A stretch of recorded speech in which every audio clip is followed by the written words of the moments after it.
Alors, pour deux variances, quel est notre problème? Nous avons deux populations, P1 et P2, qui ont des moyennes distinctes, certes, qui ont des variances distinctes, certes.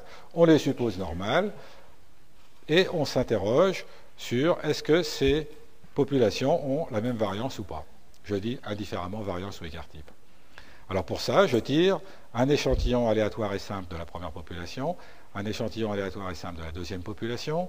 Cet échantillon, je peux le considérer avec des petites minuscules, minuscules suffit, quand je veux désigner les valeurs effectivement observées, et puis je prends par contre des majuscules quand je m'intéresse à la variable aléatoire correspondante. Alors la question c'est, est-ce que je peux considérer les variances comme égales ou différentes? Voilà. Donc pour ça, même procédure, même démarche plus exactement, je vais dire, ben voilà, j'ai deux hypothèses, H0 c'est l'égalité, et puis H1 c'est la différence. Question, est-ce que je peux accepter H0? Est-ce que je dois accepter H0 ou au contraire le rejeter? Donc, ici encore, les deux hypothèses ne jouent pas un rôle symétrique, elles jouent un rôle dissymétrique. Et pourquoi elles jouent un rôle dissymétrique? Ben, l'une est simple, l'autre est composite. Ça, c'était une première raison.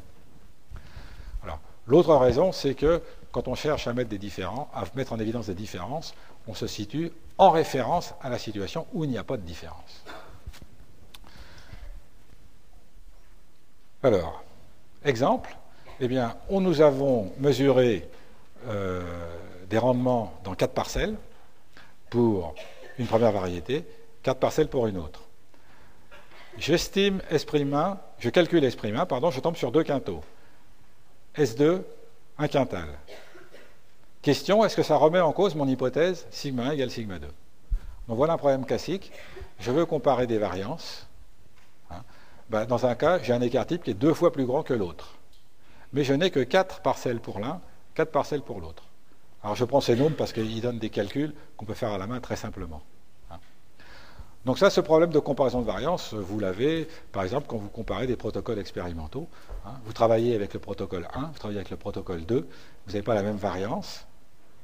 Donc vous avez tendance à dire, bah, je vais prendre celui qui a la plus petite. Oui, mais est-ce que c'est significatif? Sachant que celui qui a la plus petite, il vous a demandé 3 fois plus de travail.